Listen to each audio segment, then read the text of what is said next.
কষা হয়েছিল, কষা কষা ঝাল ঝাল মিষ্টি মিষ্টি, খুব ভালো খেতে হয়েছিল। কষাটাও ফটো তুলে হয়েছে, আর মশলা একটু ভালো করে কষে আর ভালো করে জল টল দিয়ে একটু মাখা মাখা ফ্রাই ফ্রাই করেছি। হ্যাঁ, সেটাও ফটো তুলেছি। ভাবলাম আমি ফটোটা শেয়ার করবো, ইউটিউবে ছাড়বো, সবাই দেখবে, ভালো হলে কমেন্ট করবেন, লাইক করবেন, খুব খুশি হবে। আপনারা সবাই আমার পাশে থাকবেন, একটু হেল্প করবেন, খুব খুশি হতাম। যদি হেল্প করেন খুব খুশি হতাম। আর হেল্প সবাই করবেন, আশা নিশ্চয়ই রাখতেই পারি আপনাদের সবার উপরে।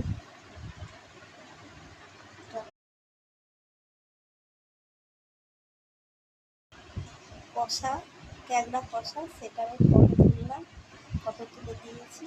আর যেটা মাখা মাখা ঝোল করা হয়েছে, গরম জল দিয়ে ঝোলটা করেছি, সেটারও ফটো দিলাম। ভালো লাগলো, একটু ভালো করে আশীর্বাদ করবেন যে আমি আরও অনেক অনেক ভিডিও করতে পারি, আর আপনাদের মতো অনেকটা দূরে যেতে পারি, তো অনেক লাইক পাই, অনেক কমেন্ট পাই, অনেক ভিউ পাই।